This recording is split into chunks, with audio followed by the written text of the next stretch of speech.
Hello दोस्तों, कैसे हो आप सब। उम्मीद करते हैं आप सभी ठीक होंगे। कंप्यूटर स्क्रीन पर आप देख सकते हैं, सामने एक नोटिफिकेशन दिख रहा है जिसमें लिखा हुआ है कॉमन रिक्वायरमेंट एग्जामिनेशन। तो साथियों, आज हम एक ऐसी भर्ती जिसकी आप लोग काफी टाइम से जो है तैयारी कर रहे थे, फायर, दिल्ली फायर। जी हाँ, दिल्ली फायर एम्स में वैकेंसी निकल कर आई है फिलहाल में। दिल्ली फायर सर्विस अलग है और दिल्ली फायर एम्स अलग है। फिलहाल उन सभी साथियों के लिए जिनके पास फायर का डिप्लोमा है या जिनके पास फायर का डिप्लोमा नहीं है, केवल 12th पास है और जिनकी हाइट कम है या एज का क्राइटेरिया ज्यादा हो चुका है, तो ये सारी की सारी जो है रिक्वायरमेंट जिन भी कैंडिडेट के पास है, तो उनके लिए ये वैकेंसी बहुत ही शानदार होने वाली है, क्योंकि यहाँ पर आपको फिजिकल के भी नंबर मिलते हैं। हाँ, तो लगभग इसमें 50 नंबर होते हैं, जिसमें आपको फिजिकल में वो नंबर आपके काउंट होते हैं और आपके रिटन फाइनल मेरिट में जोड़े जाते हैं। तो फिलहाल आज मैं एक इसी भर्ती के बारे में आपको बताने वाला हूं, तो बने रहिए मेरे साथ। फिलहाल यदि चैनल पर नए हैं तो चैनल को सब्सक्राइब करना बिल्कुल ना भूलें। चलिए, तो शुरुआत करते हैं और सबसे पहले आपका एडवर्टाइजमेंट में सबसे पहले डेट वगैरह देखते हैं। तो डेट आप देख लीजिए, क्योंकि डेट इंपोर्टेंट है आपके लिए। 3 जुलाई से आपके ऑनलाइन आवेदन की प्रक्रिया प्रारंभ हो जाएगी। भाई अभी तो थोड़ा टाइम है, आज 13 तारीख है और अभी लगभग लगभग पूरे पूरे 17 30 20 दिन है ना। 20 दिन बाद आपको जो है ऑनलाइन अप्लाई करने को मिलने वाले हैं। फिलहाल नोटिफिकेशन में देखते हैं क्या कुछ इम्पोर्टेंट है। ये आप डेट देख लीजिए भाई, 13 तारीख से आपके स्टार्ट होंगे फॉर्म और आपकी 3 7 तक चलने वाले हैं। सॉरी साथियों, थोड़ा ऊपर मिस्टेक हो गई लगता है। हाँ, 3 जुलाई लिखा है, क्लोजिंग डेट है ये। सॉरी, मैंने स्टार्टिंग डेट बताया, ये सॉरी क्लोजिंग डेट है, ये लास्ट डेट है। ठीक है, आपकी स्टार्टिंग डेट ये रही। स्टार्टिंग डेट है कितनी? 13/6/2026, मतलब आज से स्टार्ट हो चुके हैं ऑनलाइन अप्लाई और लास्ट डेट आपकी 3/7/2026 रहने वाली है।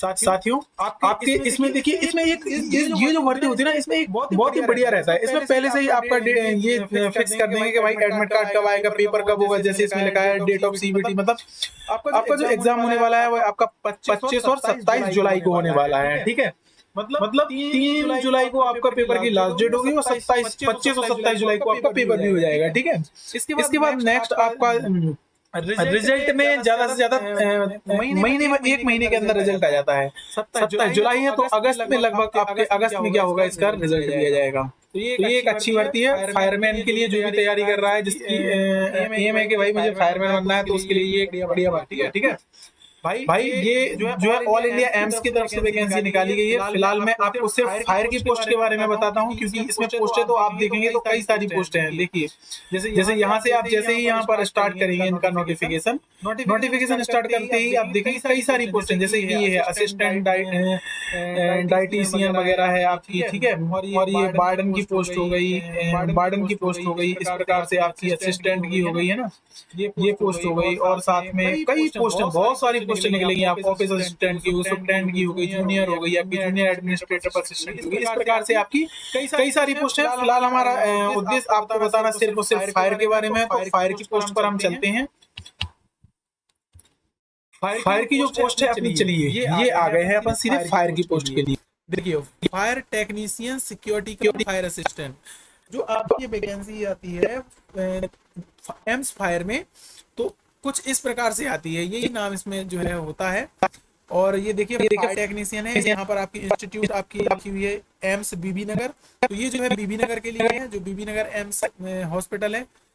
ठीक है, ये आती है आपकी दिल्ली के लिए। तो दिल्ली के लिए जो है देखिए यहाँ पर लिखा हुआ है एम्स न्यू दिल्ली। चलिए, एम्स न्यू दिल्ली का है और एज क्राइटेरिया क्या है, तो 30 वर्ष। अब देखिए ये लगा है ना, एज का सेक्शन में आपकी कितनी है, 30 वर्ष। अगर आपकी 30 वर्ष है और SC/ST से है तो आपको 5 वर्ष की छूट, OBC से है तो 3 वर्ष की छूट मिलने वाली है। वहीं अब देख लेते हैं क्वालिफिकेशन की। यहाँ पर आपको क्वालिफिकेशन क्या होना चाहिए, तो देखिए मैट्रिक पास। दिल्ली में अगर आपको फायरमैन बनना है तो यहाँ पर क्या है, आपका मैट्रिक पास होना चाहिए। ठीक है, और ये आपका फिजिकल स्टैंडर्ड होना चाहिए। 167 सेंटीमीटर हाइट होनी चाहिए, चेस्ट आपका 80 सेंटीमीटर होना चाहिए, है ना। ये आपका जो है हिल एरिया के लिए अलग से है वो तो यहाँ पर हम बताया गया है qualifying test in physical efficiency. Physical efficiency test जो आपका क्वालिफाइंग है, पिछली बार तो शायद नंबर में लेते, इस बार का में भी हो सकता है कुछ बदलाव हुए हों, इसलिए इस पर क्वालिफाइंग लिखा है ना। बाकी संभावना यही है कि जो है आपके नंबर मिलेंगे, आपका टेस्ट होगा, है ना, जिसमें हाई जंप भी होता है, लॉन्ग जंप भी होती है। हाई जंप मतलब एक दीवार नाक के निकलना पड़ता है, एक जो है राइट हैंड या लेफ्ट हैंड का उपयोग करके आपको एक लकड़ी की दीवार बनी होती है, उसको जंप करना होता है, कुछ इस तरीके से होता है। फिलहाल आपको पोस्टों के बारे में बता रहे हैं, ठीक है। आगे चलते हैं, इनकी टोटल कितनी पोस्टें हैं तो इनको भी देख लेते हैं। ये तो हमने फायर के बारे में ये देखा, ये आ गया, देखिए। चलिए तो सबसे पहले आप यहाँ पर देखिए भाई, ये लिखा है, देखिए फायर टेक्नीशियन सिक्योरिटी कम फायर असिस्टेंट, ठीक है, सिक्योरिटी कम फायर असिस्टेंट। तो ये आपकी होगी। यहाँ पर देखिए फायर टेक्नीशियन की जो पोस्ट है वो एम्स बीबी नगर में, अनरिजर्व के लिए केवल एक पोस्ट है और टोटल में एक पोस्ट ही है। बाकी अब बात करते हैं हम सिक्योरिटी कम फायर असिस्टेंट की, कहाँ पर, दिल्ली में, एम्स दिल्ली। तो यहाँ पर देखिए अनरिजर्व के लिए 3 पोस्टें हैं, ईडब्ल्यूएस के लिए 0, ओबीसी के लिए 2, एससी के लिए 1, एसटी के लिए 0, टोटल 6 पोस्ट। मतलब आपकी जो दिल्ली में टोटल पोस्टें हैं वो 6 पोस्टें हैं, और ये क्या है, फायर से रिलेटेड है। जो भी फायर से रिलेटेड अप्लाई करना चाहता है वो इस पोस्ट पे अप्लाई कर सकता है, ठीक है। नेक्स्ट आपको एक और इम्पोर्टेंट कुछ पोस्टों के बारे में मैं आपको चर्चा कर लेता हूँ, बता देता हूँ, क्योंकि जो है वो आपको देखने को ऐसे मिलने वाली है नहीं। तो एक पोस्ट आपके लिए इम्पोर्टेंट है सिक्योरिटी असिस्टेंट की।